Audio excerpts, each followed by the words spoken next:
power in an AC circuit we are going to see.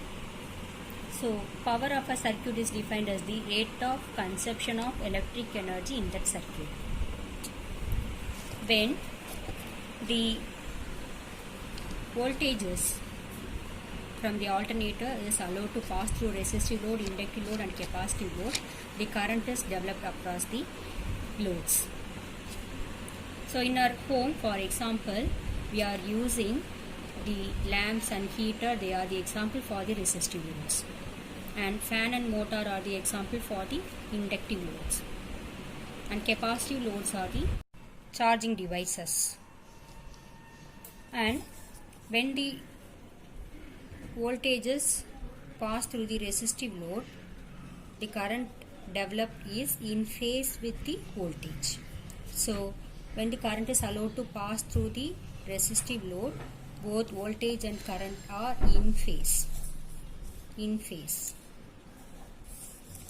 And when the voltages pass through the inductive loads, current lags by pi by 2. Current lags by pi by 2. So when the capacitive load is added, current leads by pi by 2. Current leads the voltage by pi by 2.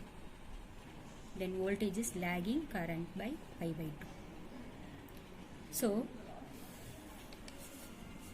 for example, I have taken here for deriving the power factor. So power average we are going to derive in this concept. So V is equal to Vm sin omega t, I is equal to Im sin omega t plus phi I have taken. Even if we can take minus phi. Here I have taken the plus phi and we are going to derive the expression.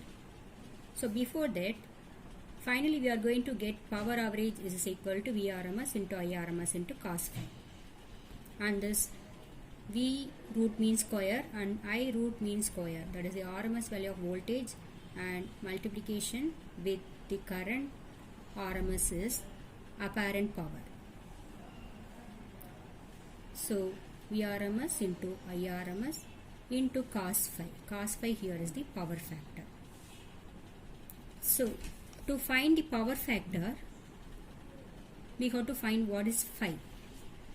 So pi is the angle difference between the first zero crossing point of the two waveforms. First zero crossing point. So here look at the diagram. Here the voltage is crossing the zero at 180 degree. So this is the first crossing point of voltage, and 300 degree is the first crossing point of the waveform of current. So the angle difference between these two is 120. This angle difference must be substituted in cos phi to find the power factor. Okay. So apparent power is nothing but the total power which is applied to the circuit. So to find the power average, we have to know what is the apparent power and the power factor. Now to find the power average,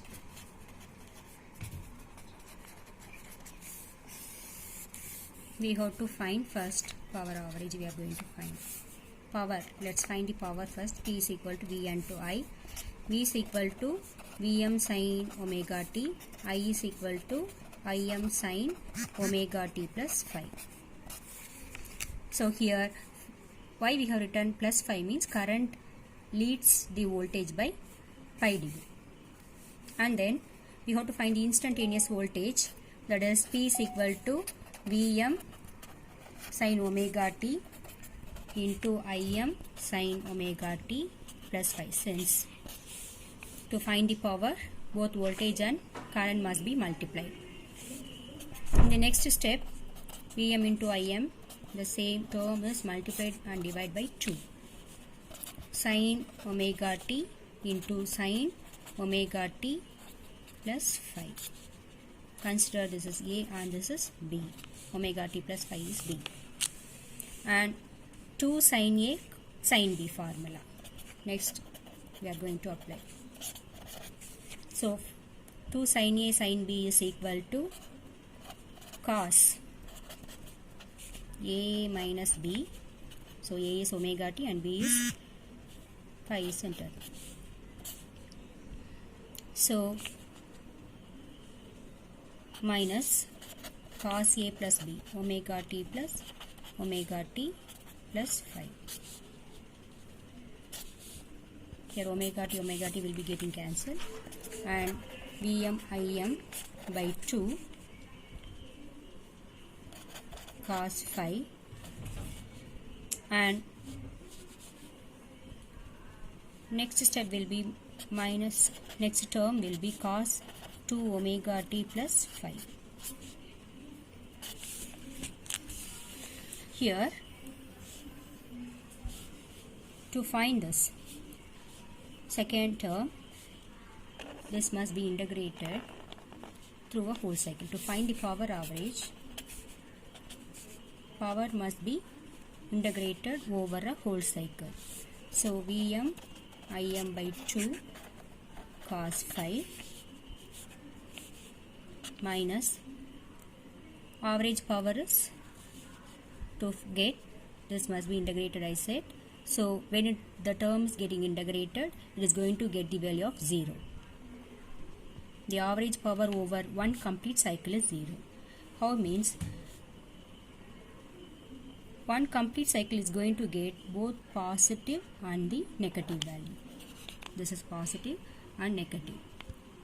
When it is get integrated, and both positive and negative will be getting cancelled, so this term will be getting the value of 0, second term. So power average will be equal to Vm Im by 2 cos pi alone. So power average is equal to Vm, this 2 can be written as root 2, and Im by root 2 cos phi. So Vm by root 2 is Vrms, and Im by root 2 is Irms cos phi. So this is the expression for the power average. Power average is nothing but the true power. True power will be equal to the apparent power into power factor. We have known what is the apparent power is the whole power which is applied to the circuit. Now the special cases, let's see. There are the 4 special cases. So for a purely resistive circuit, case 1, if the circuit is purely resistive, voltage and current is going to be in phase, we know well. So if it is circuit is purely resistive and voltage and current are in phase with each other, in phase. That's why the phase difference between voltage and current is going to be 0. And so if you have substituted to find the power average, Vrms into Irms cos phi, here phi is 0, so we are going to get Vrms into Irms alone, power average for the purely resistive. Case 2 is for inductive, purely inductive or capacitive circuit. The phi will be plus or minus pi by 2.